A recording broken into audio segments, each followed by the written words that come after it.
딱 100명 정도 노인대학에 오면은 딱 티가 나요. 저 할머니는 아들밖에 없구나. 저 할머니는 딸이 있구나. 확 티가 나요. 아들만 있는 할머니들은 옷을 이상하게 입고 와요.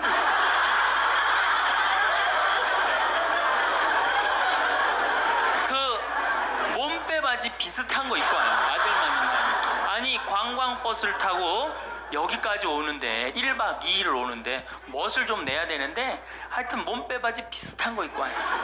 파마를 해도 어떻게 하고 오느냐? 철모 뒤집어 쓴 거 같이 이렇게 하고 와요. 파마를 하고 와도. 그럼 물어보면 제가 물어봐요. 할머니 아들밖에 없죠? 그러니까 아들밖에 없대. 아니 사둔 아들이 엄마가 철모를 뒤집어 쓰든 몸빼 바지를 입든 관심 없습니다. 근데 딸이 있는 할머니들은 틀려요. 딸이 있는 할머니들은 이 스카프를 하고 와도 색깔이 벌써 뭐 보라색에 벌써 틀려요. 이 파마 웨이브가 틀려요. 딸이 있는 할머니들은. 93살 먹은 할아버지 신부님이 은퇴를 안 하는 거예요. 여러분들 시어머니 93살 되면 제정신이에요? 제정신 아니에요? 아니 93살 먹은 신부님이 93살이 정신이 오락가락 하는 거예요. 그러니까 이게 이 신부님이 혼배 때 이제 장례 강론하고 장례 때 혼배 강론하고 막 이러는 거예요. 주교님이 머리가 아픈 거예요. 그래서 하루는 주교님이 찾아가서 신부님한테 신부님 이렇게 은퇴하라고 그래도 은퇴도 안 하시고 이렇게 맨날 이렇게 헷갈려 하시고 하니 내가 보자 하나 보내줄 테니 그 보자 받아갖고 어려운 건 보자를 시켜라. 그래서 신부님 너무 기분이 좋대. 보자가 딱 온다 그러니까. 보자가 왔는데 70살짜리를 보내. 70살짜리 분당에 이렇게 나가보면은 먹자 골목에 가보면 낮에 가보면은 전부 여자 천지예요. 여자들. 네. 남자가 없어요. 남자가. 찜질방을 가봐도 여자 천재예요. 여자 천재. 그 우리나라 경제권을 집안에서 60%가 여자가 결정한대요. 남자가 얼마를 결정하냐면 13% 결정한대요. 우리나라는 남자들이 결정권이 없어요. 우리 집에 그 어머니 그만 봐도 완전히 여자의 팔자가 완전히 고쳐진 걸 볼 수 있어요. 우리 어머니가 처음 시집 오셔서 어디서 식사를 하셨느냐면 부엌 부뚜막에서 하셨어. 부엌 부뚜막 이렇게 여기다가 올려놓고 나물에 밥을 3분에 비벼 드셨대요. 지금도 어머니하고 이렇게 밥을 이렇게 먹으면 어머니가 3분 만에 드세요. 왜 이렇게 빨리 먹느냐 그러니까 시집 6.25 이전에 시집을 와갖고 밥을 빨리 먹어야만이 소꼴도 먹이고 죽도 쓰고 애들 젖도 먹이고 어디 감히 시아버지하고 남편하고 밥을 먹느냐 이거예요. 근데 제가 어렸을 때 어머니가 어디서 식사를 하셨냐면 방 바닥에서 하셨어요. 방에 상도 많은데 꼭 바닥에서 밥그릇을 갖다 놓고 앉아서 드시더라고요. 저는 왜 밥상에 이렇게 자리도 있는데 꼭 어머니가 저렇게 방 바닥에서 드실까 이런 생각을 했어요. 근데 어머니는 사실은 출세한 거죠. 부엌에서 방으로 들어온 것만 해도 출세한 거예요. 네. 20년 만에 방에 들어와서 식사를 하신 거예요. 근데 제가 신학교에서 방학 때 와보니까 놀라운 일이 벌어졌어요. 어머니 밥그릇이 밥상 위로 올라왔어요. 아버지하고 마주보고 식사를 하시더라고요. 이걸 뭐라고 그러냐면 맘먹는다고 그럽니다. 이때부터 맘먹기 시작하더라고요. 아버지하고.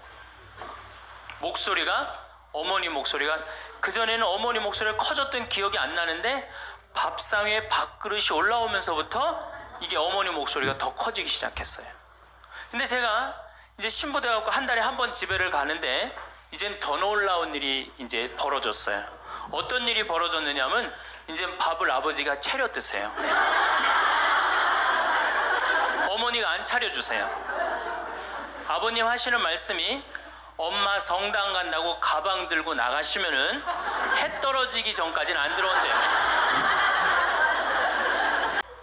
정말 제가 3번에 가서 한번 강의를 한 적이 있어요. 한 7, 8년 전에 고등학교 전교 1등부터 10등까지 9명이 여자예요. 남자 딱 한 명이에요. 남자 딱 한 명. 안산에 보니까 전교 1등부터 10등까지 1등부터 5등까지는 다 여자예요. 그러니까 요즘 남자애들이 왜 이렇게 시험을 못 보느냐? 컴퓨터 게임 때문에.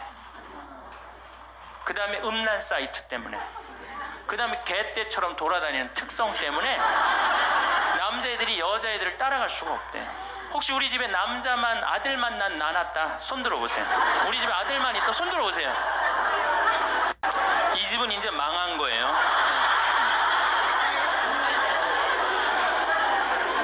여러분들이 지금 조금 새마을 쪽으로 멀리 돌아오셨는데 거기에 횡성고등학교, 민족4강고등학교가 있어요.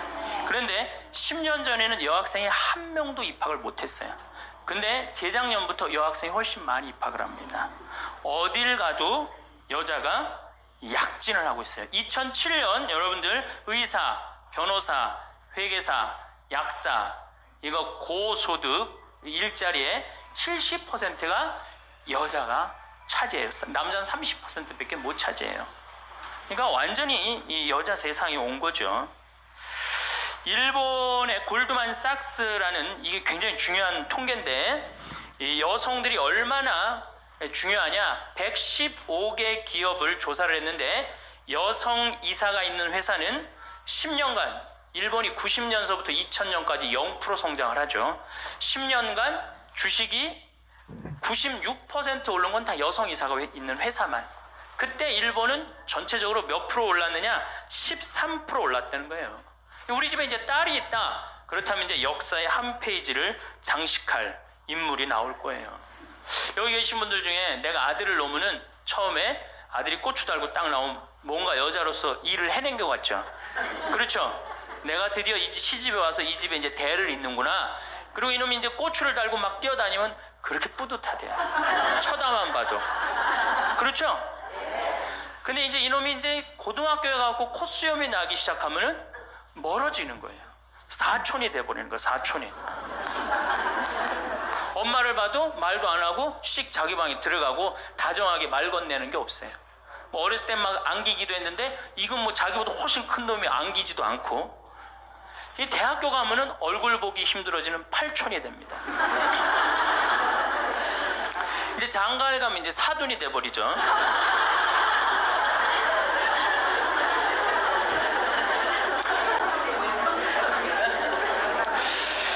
그렇다고 그러죠. 똑똑한 자식은 나라의 자식이 됩니다. 그렇죠? 똑똑한 아들 자식은 나라의 자식이 되고 돈 많은 자식은 그렇지 사돈의 자식이 되고 이게 어리삐리한 것만 내 아들로 남아서 평생 고생시키는 거예요. 어리삐리한 것만 내 아들로 남아서 평생을 고생시켜요. 그러니까 여러분들 중에 아들이 있다고 행복하고 뭐 믿고 완전히 시대를 잘못 알고 있는 거예요. 이제는 늙어서도 아들이 있어도 소용이 없는 시대다. 21세기는 자고로 누구의 시대냐? 여성의 시대다. 여성을 무시하면 어떤 공동체든 망하게 되어 있습니다. 어떤 공동체든. 우리나라에서 돈 제일 많이 버는 기업이 삼성이에요. 여성 이사가 제일 많은 회사가 삼성입니다. 아프가니스탄 여성 글도 안 가르쳐요. 그러니까 굶는 거예요. 샘 월튼이라는 분이 있어요. 이분이 누구냐면 월마트 창시자예요. 월마트 아시죠? 세계 최대의 기업이죠. 이 양반이 이제 세상 떠났는데 이 양반이 뭐라고 그랬냐면 당신 회사에 결정권을 가지고 있는 여성 이사가 30%가 넘지 않는다면 당신 회사는 10년 후에 망할 걸로 생각해라. 그렇게 얘기를 했어요. 그러니까 이제는 사회에 돈 쓰는 주체는 다 누구예요? 다 여자예요. 제가 수없는 강의를 해도 내 강의를 듣는 대부분은 다 누구예요? 여자들이. 남자는 그 시간에 어디가 있어요? 노예처럼 돈 벌러 나가면은 그거 먹으러 다녀, 강의 들으러 다녀.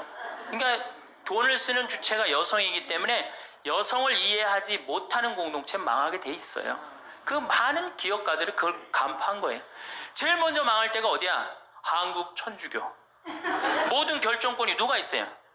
남자들이 있잖아요. 주교님, 신부님들이 다 결정하잖아요. 난 걱정이 앞서요.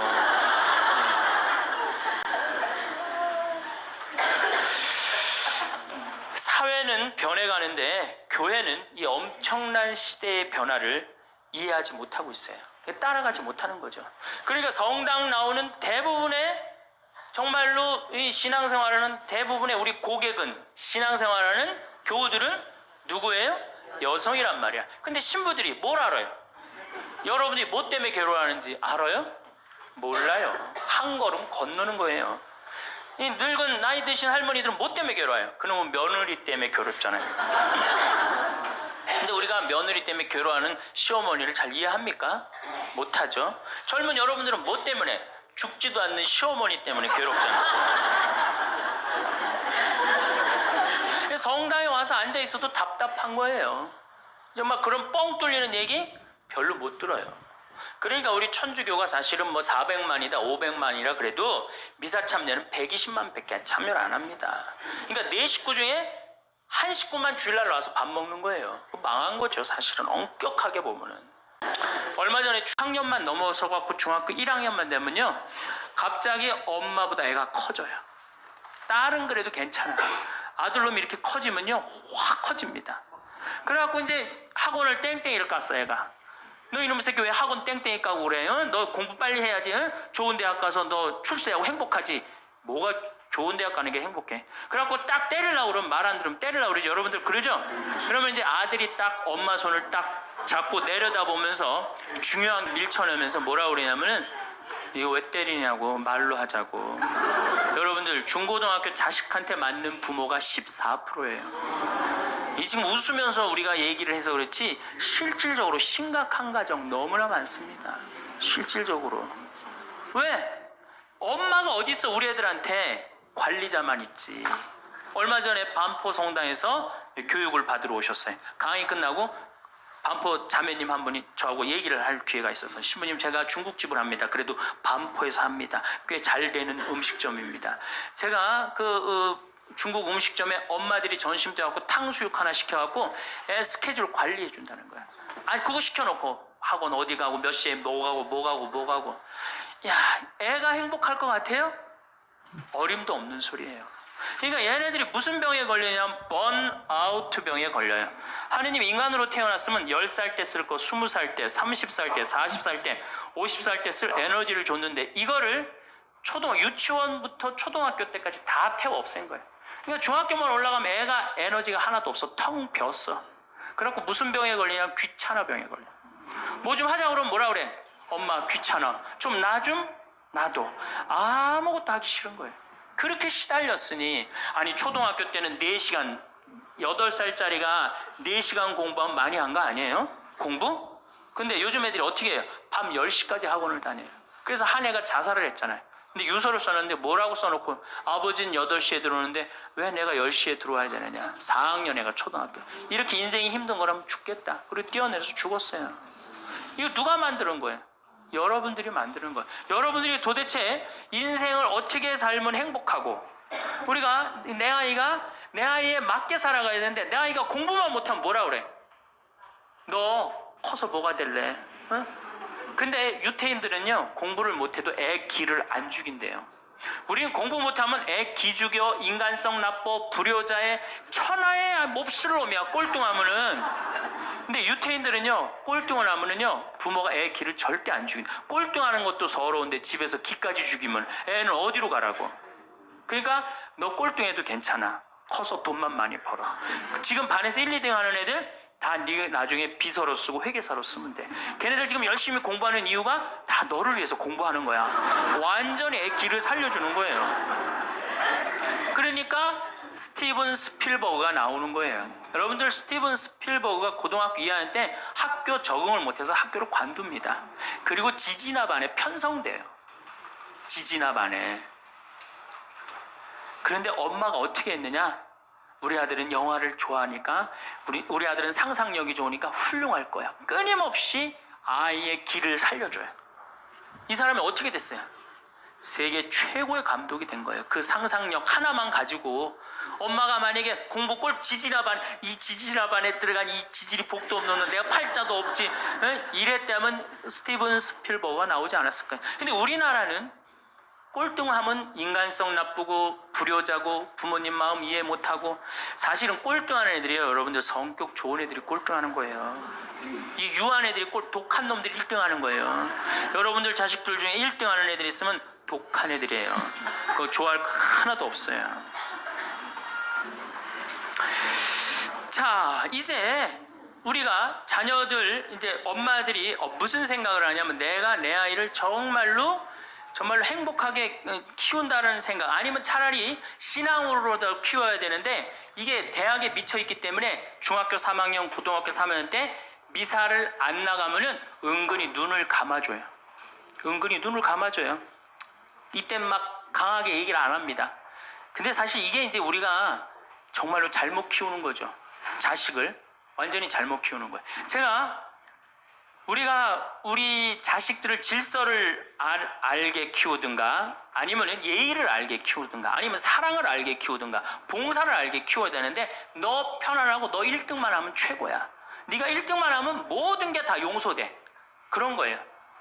우리가 얼마나 자식을 잘못 키우느냐 하면, 제가 이제 20년 전이에요. 신학교 졸업하고 내 동창 신학생하고 제주도 여행을 가기로 했어요. 근데 내가 이제 혼자 이제 돈이 없어갖고 이제 나하고 같이 가서 부산에 가서 비행기를 탔어요. 24년 만에 처음으로 비행기를 탄 거예요. 참 굉장히 설레고 막 기대되더라고. 그래서 창가에 앉으면 막 밑에 내려다 보이는 거, 막 꽃피는 팔도강산의 마지막 해가 그 장면이었어요. 비행기 타고 막 아래 내려다 보는 거. 그래서 나도 그걸 꿈꾸면서 나 비행기를 탔어요. 근데 마침 주님께서 날 도와주셔갖고 제가 창가에 딱 앉았어요. 그럼 내 옆에 내 신학생이 옆에 앉고, 그래갖고 폼을 있는 대로 바깥에 내다보고 막 난리를 치는데, 저쪽에서 이제 젊은 엄마가 한 5살짜리 아이의 손을 잡고 또박또박 걸었는데 왠지 불안하더라고. 그러더니 아니나 달러 바로 내 옆자리, 내 좌석 옆자리에 딱 앉는 거예요. 근데 이 5살짜리 놈이 엄마한테 졸르기 시작하는 거야. 엄마, 나 창가에 앉고 싶다는 거예요. 그런데 이 엄마가 안 돼. 여긴 네 자리고 저긴 저 형 자리이기 때문에 너는 여기 앉아서 가야 돼. 이렇게 말하면 얼마나 좋겠어요. 내 쪽 확 돌아서더니, 학생, 우리 아들이 처음 비행기를 타는데 창가에 앉고 싶으니까 자리 좀 양보해 달라는 거예요. 여러분들 5년 만에 처음 탄 놈이랑 24년 만에 처음 탄 놈이랑 어느 놈이 더 애절할 것 같아요? 이건 24년 만에 탄 놈이 훨씬 애절해요. 그런데 제가 나도 처음 탔기 때문에 자리를 못 양보하겠다 이렇게 말할 수가 없더라고. 그래서 제가 자리를 양보했어요. 근데 이놈이 비행기가 뜨자마자부터 자는 거예요. 내가 내리는 동안 내내 째려보면서 결심한 게 있어요. 내가 죽을 때까지 저놈 얘기를 하리라. 그래서 지금 하는 거예요. 지금 20년째 지금 하고 있어요. 근데 내가 이제 배를 타고 목포로 와서 이제 기차를 타고 올라오는데,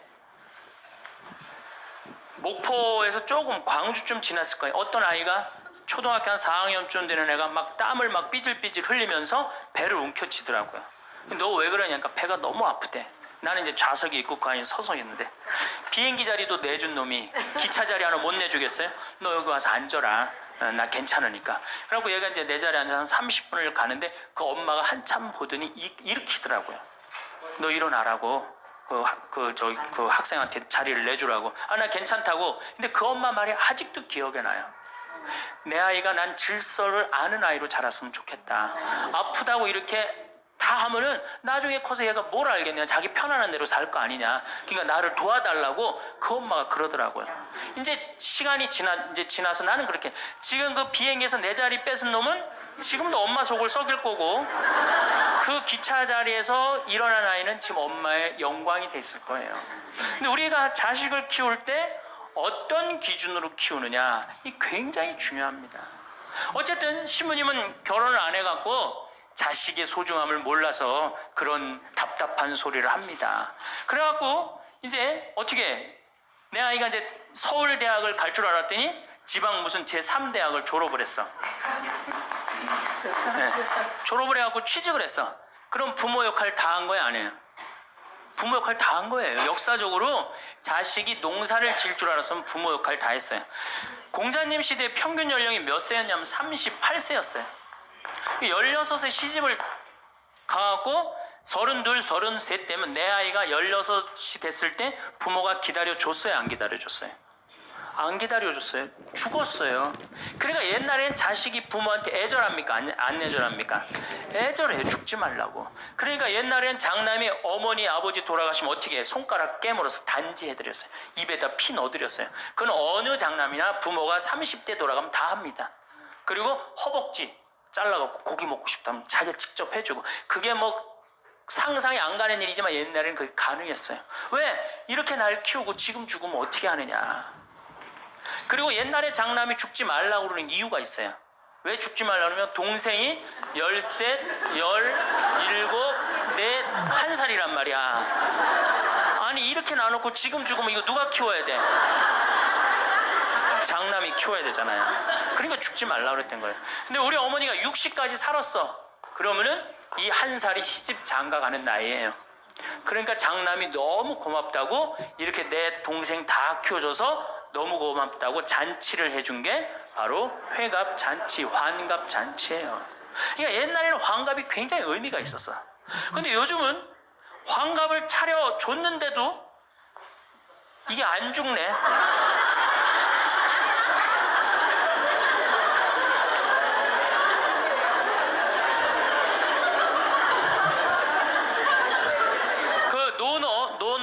노너 2인 4편에 뭐라고 그러냐면 너희는 부모의 나이를 꼭 기억해둬라.